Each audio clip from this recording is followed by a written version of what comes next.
여러분 한 주간 평안하셨습니까? 오늘도 하나님의 성전에서 가정에서 곳곳에서 예배한 여러분들 주님의 이름으로 축복하고요. 하나님의 은혜와 사랑이 가득한 이 시간이 되시길 주님의 이름으로 소망합니다. 여러분 신약에서 예수님 이후에 가장 위대한 사도를 들라고 한다면 여러분 누구를 말할 수 있겠습니까? 아마도 사도 바울이라 할 수 있습니다. 여러분 그의 사역에서 가장 독특한 점을 들라면 그가 살아왔던 삶의 과거, 현재, 미래가 전적으로 하나님의 말씀을 전하는데 사용되었다는 점인 것입니다. 혹시 여러분 축음기를 발명한 사람이 누군지 아십니까? 여러분 전옥표 씨가 쓴 이기는 습관이라고 하는 책에 보면요, 이 에디슨이 축음기를 발견하게 된 것은 필연이었다라고 그는 말하고 있어요. 왜냐하면 에디슨 자신이 가는기가 먹어서 평소에 소리에 대한 집착이 남달랐기 때문이었다는 거예요. 어찌 보면 슬픈 일인데 이 어릴 적 에디슨은 기차 안에서 신문을 팔면서 남는 시간에는 기차 한켠 구석에서 이 화학 실험을 했었어요.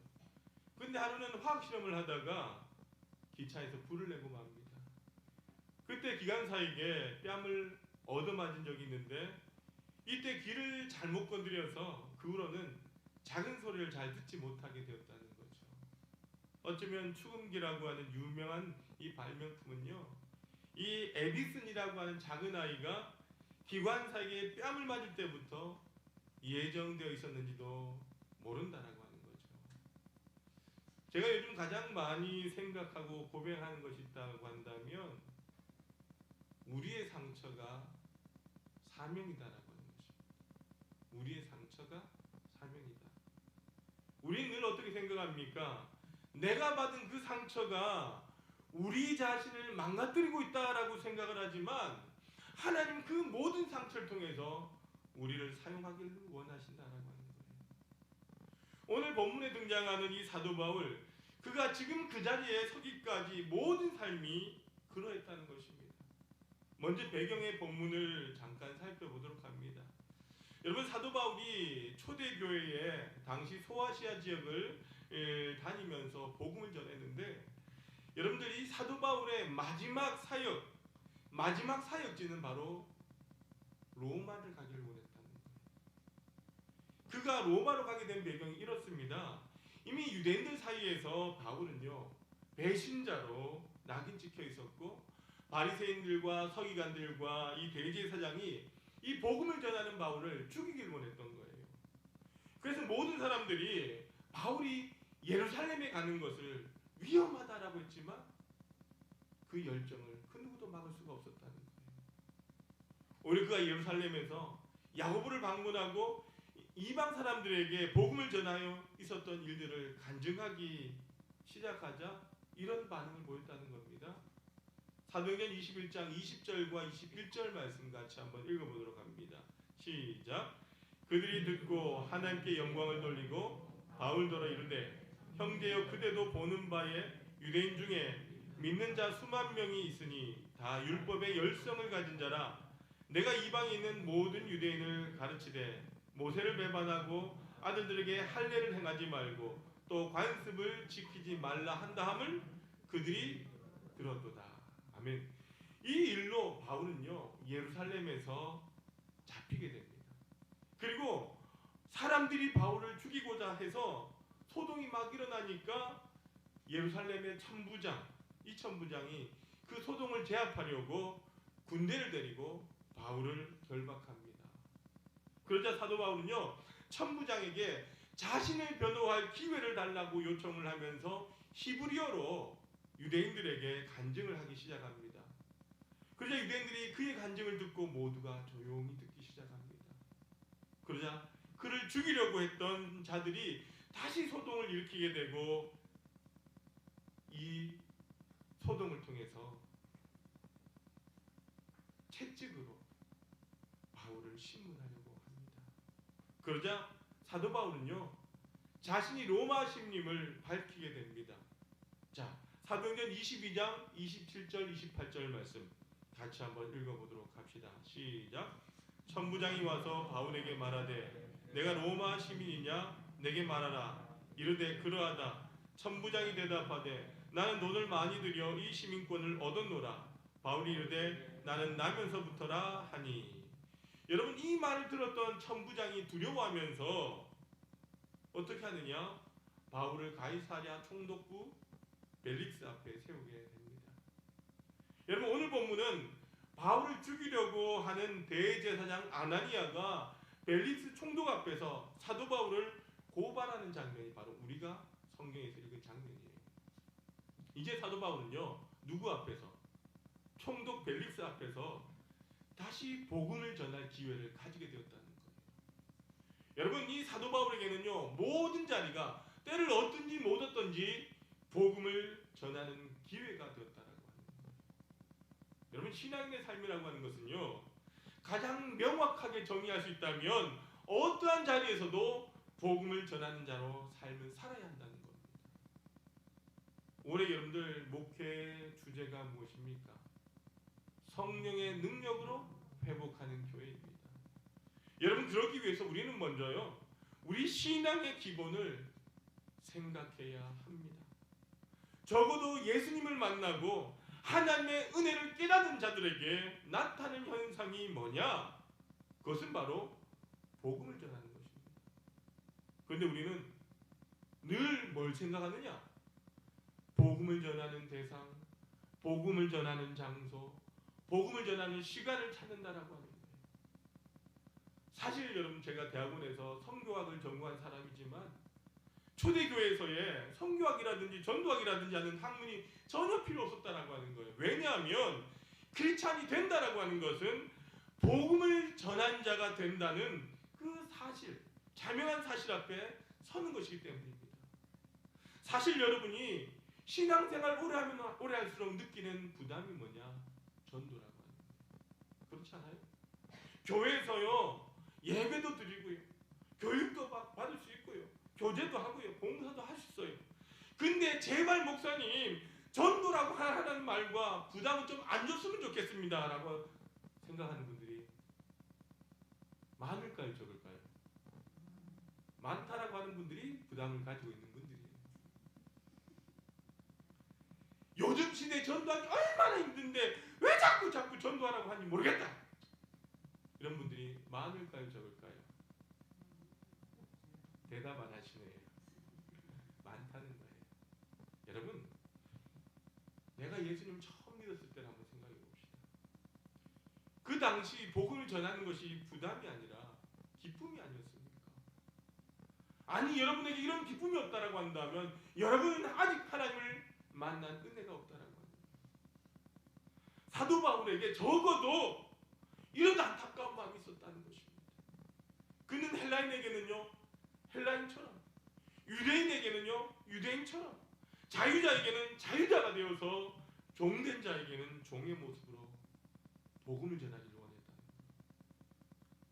지금 여러분이 만나는 사람에게 만나는 자리에서 복음이 전파되어야 합니다. 복음을 전한다는 것을 우리가 좀 더 다르게 생각해 봅시다.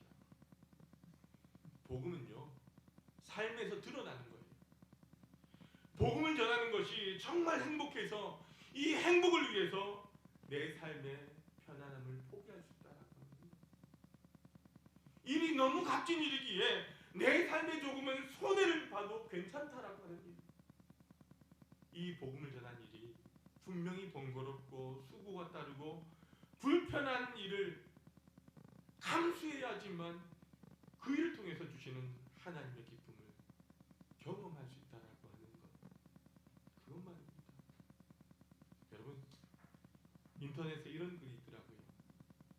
저는 단골로 가는 식당이 있습니다.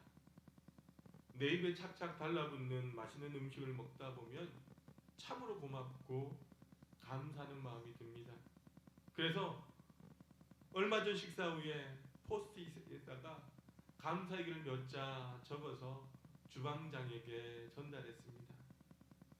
세종대왕 한글 창제 후에 먹어본 최고의 음식이었습니다. 감사합니다. 그리고 다음에 갔을 때도 감사의 마음을 표현했습니다. 노아 홍수 이후에 이렇게 푸짐하게 먹어본 건 처음입니다. 감사합니다. 근데 며칠 전 식사를 하고 있는데 주방장이 자기가 직접 조리한 맛있는 음식을 들고 오면서 저에게 인사를 하는 겁니다. 이렇게 맛있게 칭찬해 준 분이 처음입니다. 여러분, 저는 이 글을 보면서 감사는 고리대금업이다라는 생각이 들었어요. 여러분, 왜냐하면 되로 주고 말로 받으니까.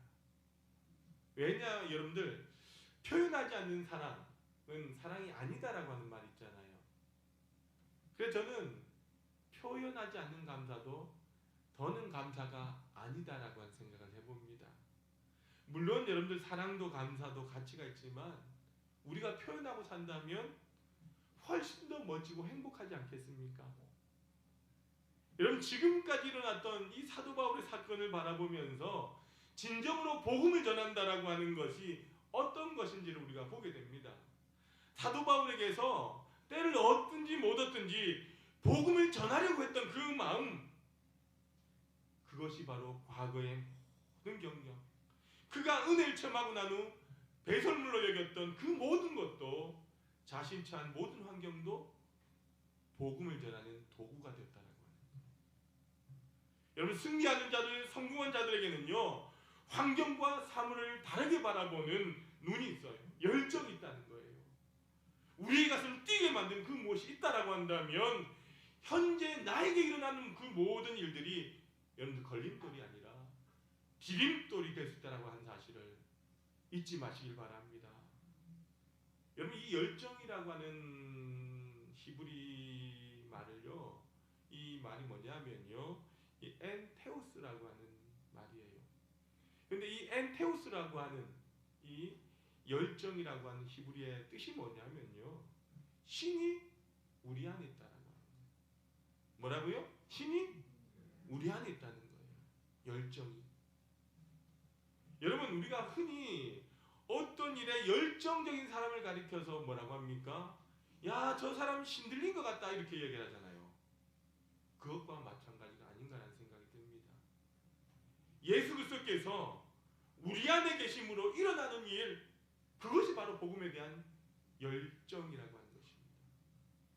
여러분, 오늘 본문을 통해서 이 사도 바울을 지칭하는 아주 흥미로운 단어가 있는데요, 오늘 본문 5절 말씀을 같이 한번 읽어보도록 합시다. 5절입니다. 시작. 우리가 보니 이 사람은 전염병 같은 자라. 천하에 흩어진 유대인을 다 소유하게 하는 자요, 나사렛 이단의 우두머리라. 아멘. 여러분, 여기에 전염병이라고 하는 단어가 나와요. 여러분들, 우리가 지금 보고 있는 성경은 개역 뭐죠? 개역 뭐죠? 개역 개정판이에요. 우리가 보고 있는 성경, 여러분이 갖고 있는 성경은 개역 개정판에는 전염병이라고 나와 있어요. 근데 우리가 십수년 전에는요, 개역, 여기 보면 개역 개정판 나와요. 개역 한글판에 보면 이 전염병에 뭐라고 말하고 있느냐, 영병에 걸린 자라고 이야기를 하고 있어요. 아주 어감이 좋지 않는 단어지만 이 사도 바울의 정체성을 가장 잘 설명하는 단어라고 하는 거죠. 여러분, 전염병의 특징이 무엇입니까? 전염병의 특징, 첫 번째는요, 이렇다는 거예요. 나 자신의 의사와는 관계없이 병이 퍼져나가는 것이기 때문에 무섭다는 거죠. 두 번째는요, 이 전염병의 특징은 뭐냐, 상대방의 의사와는 관계없이 불가항력적으로 퍼져나가는 것이 바로 전염병이라는 거예요. 세 번째, 전염병에 걸리는 순간 그것을 퍼뜨린 사람과 똑같은 병에 걸리게 되어 있다는 겁니다.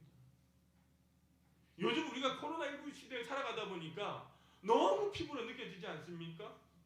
여러분, 오늘 본문에 대한 배경을 제가 이미 말씀을 드렸어요.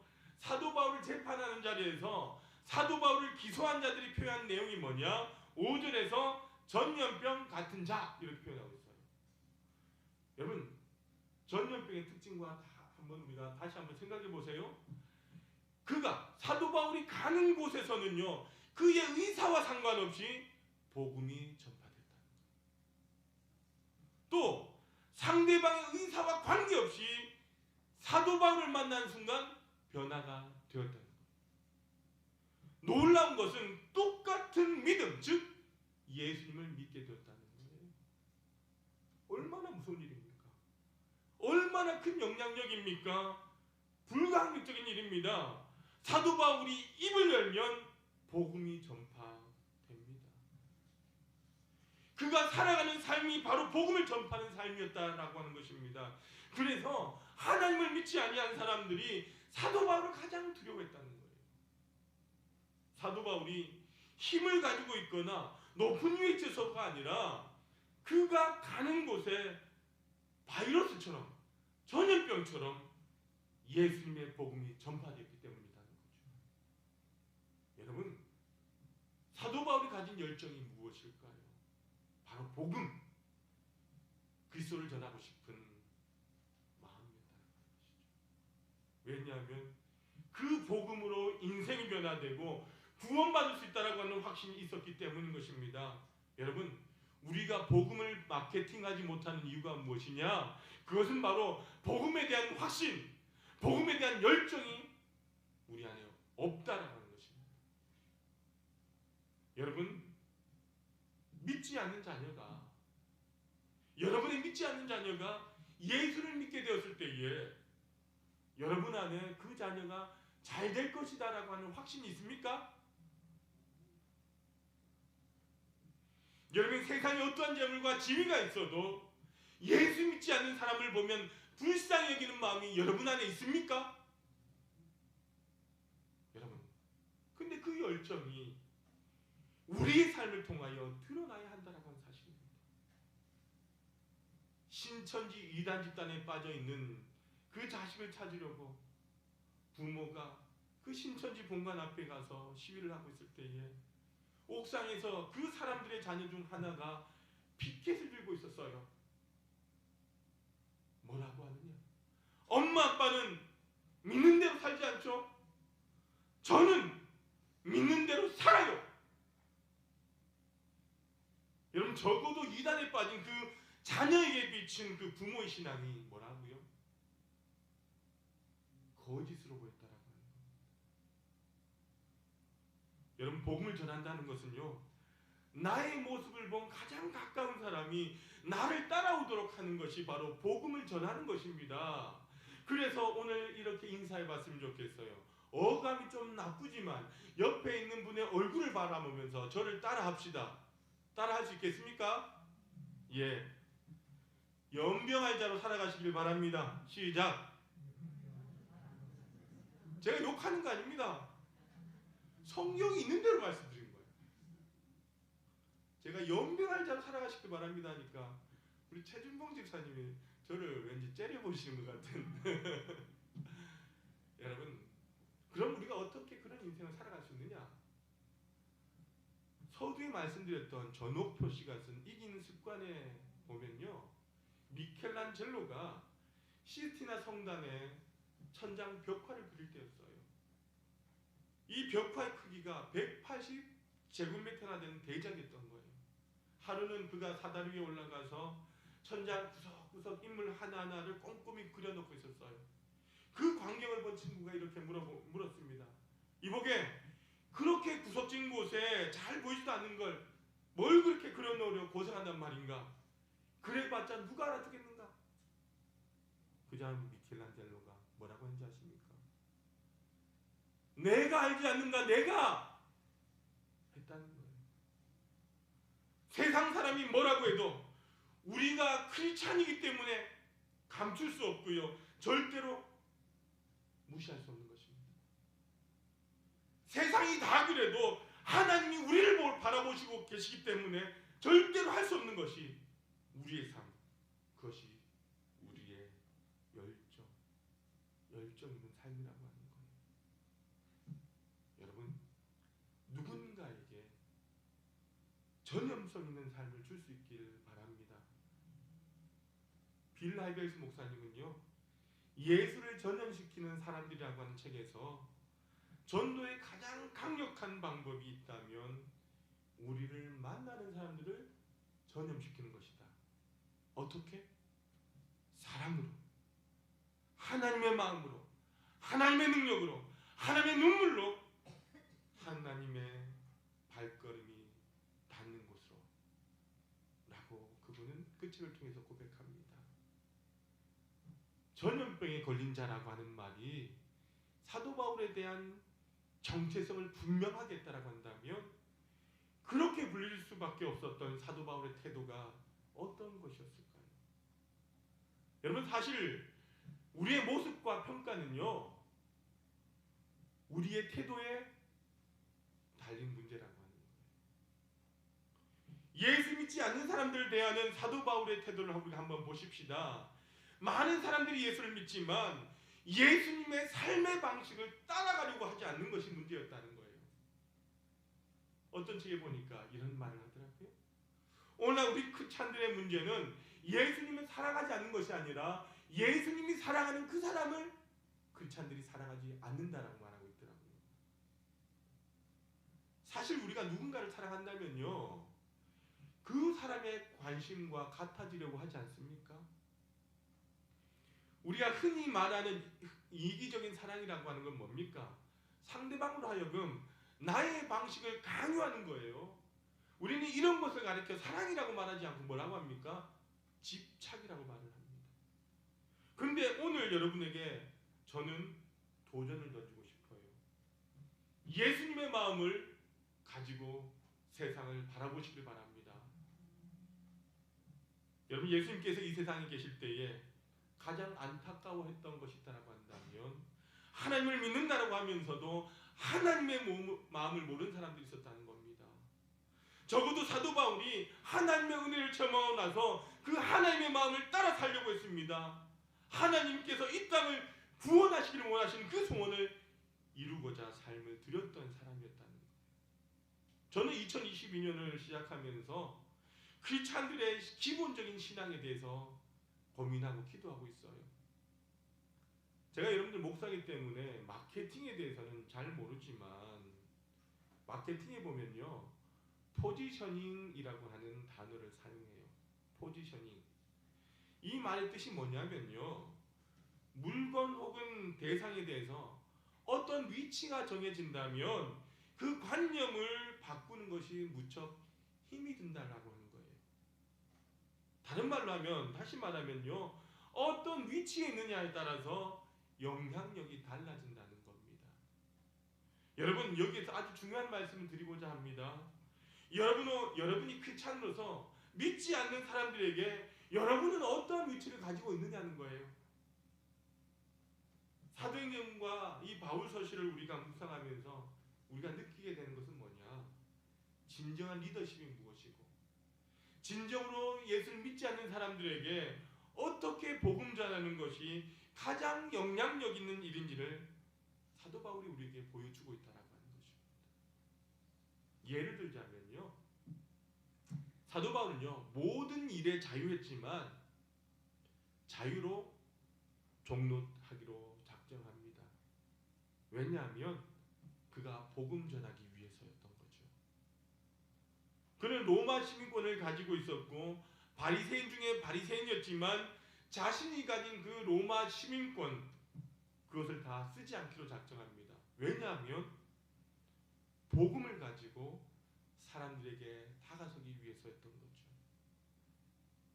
그는 유대인으로 할례를 받고 율법을 아는 사람이었지만 이방인들에게 자신의 삶의 방식을 고집하지 않았습니다. 왜냐하면 그들이 하나님께로 나오기를 원했던 거죠. 진정한 영향력.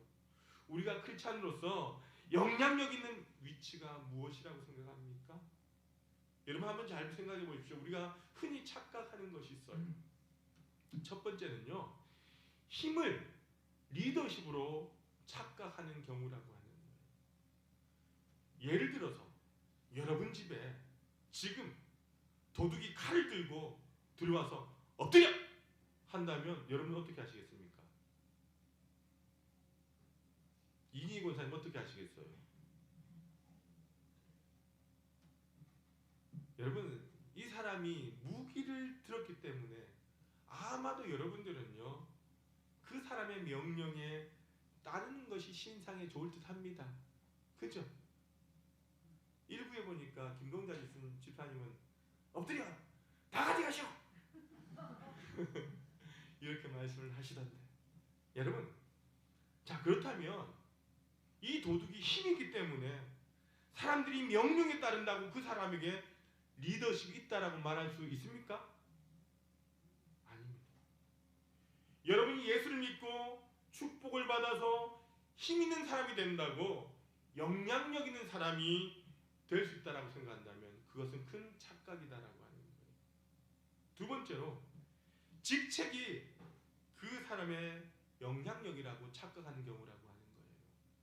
우리는 흔히 하나님의 영광을 위해라고 말을 하면서 자꾸 높이 올라가려고 합니다. 물론 여러분들 높은 위치에서 더 많은 일을 할 가능성이 있지만 그 위치가 그 사람의 영향력을 말하는 것이 아니라고 합니다.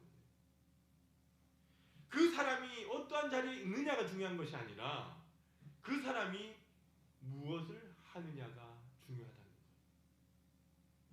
교회에서 가장 영향력 있는 사람은요, 목사, 장로, 권사, 스님이 아니라 가장 신실한 믿음을 가진 사람이라고 하는 것 여러분들 아십니까? 여기에 중요한 것은 바로 신실함이라고 하는 거예요.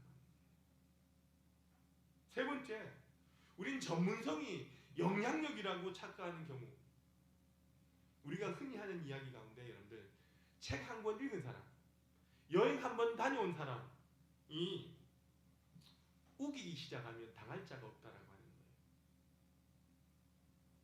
여러분, 전문성의 영역이 교만으로 또한 하나님의 영역을 넘어서는 순간 크리스찬의 영향력은 사라진다는 거예요.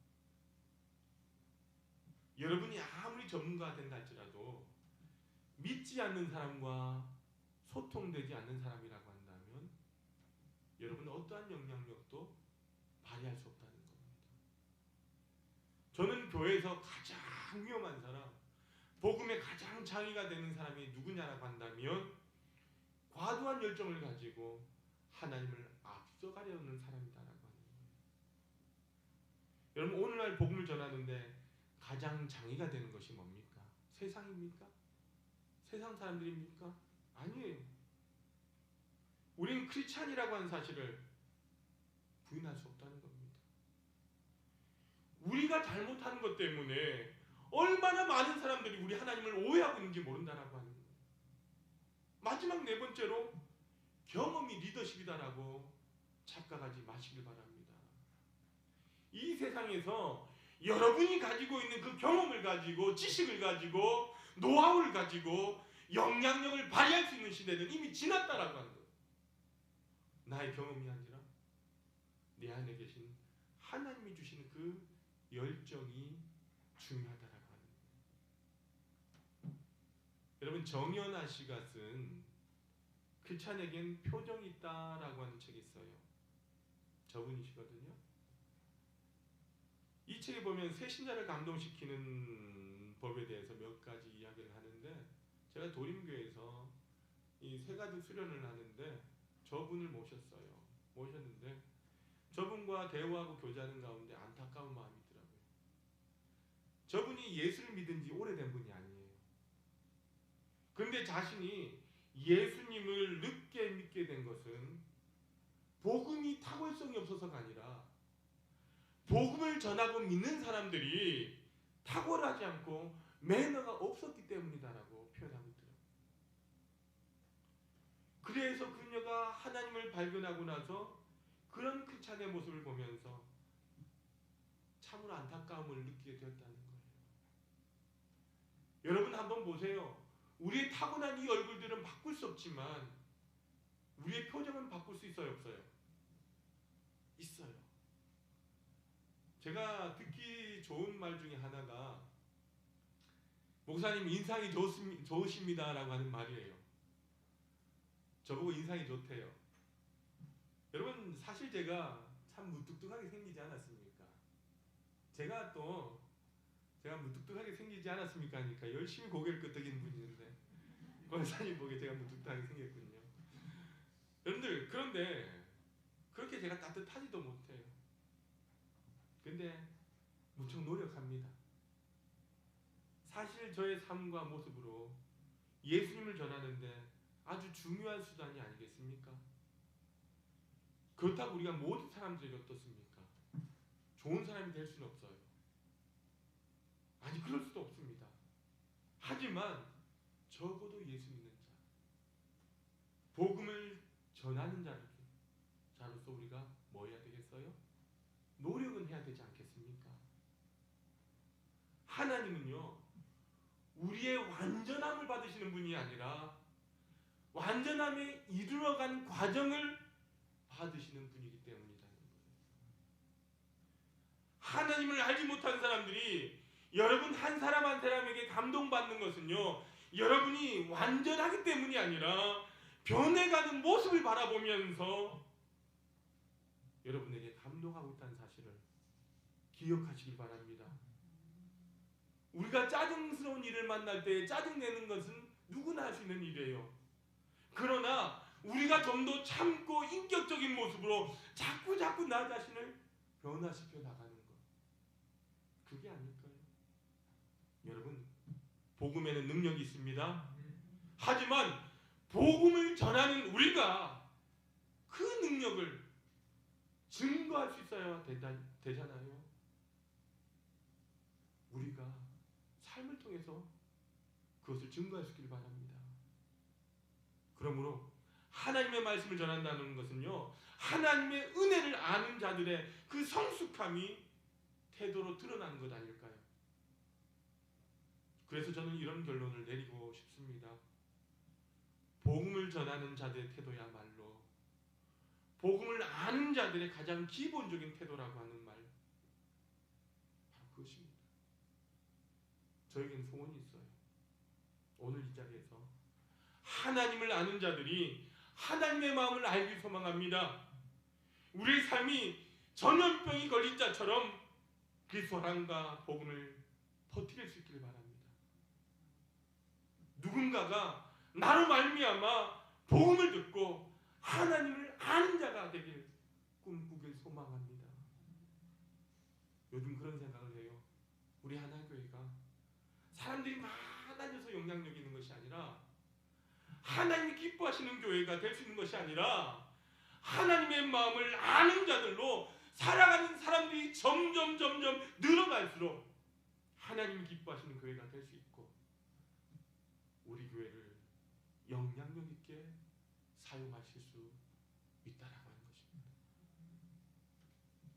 이번 한 주간도 저와 여러분의 삶을 통해서 복음을 전하는 우리가 될 수 있기를 바라고 그 능력을 증거할 수 있기를 바라며 여러분의 삶을 통해서 하나님을 알아가는 자들이 점점 더 많아지길 주님의 이름으로 축원합니다. 아버지 하나님 감사합니다. 사도 바울의 삶을 통해서 오늘 우리에게 주시는 그 말씀의 의미가 무엇인지 깨닫게 하시니 감사합니다. 하나님, 복음은 그저 우리 입술로만 말하는 것이 아니라 삶을 통해서 하나님 드러나고 증거되어지는 것임을 다시 한번 깨닫게 되었습니다. 하나님, 우리의 삶을 통해서 하나님을 아는 자들의 성숙함이 태도로 드러나길 바라고 나를 통해서 누군가가 하나님을 알았기를 소원합니다. 그 삶을 살아가도록 하나님 우리를 붙드시고 인도하여 주옵소서. 예수님의 이름으로 기도드리옵나이다. 아멘.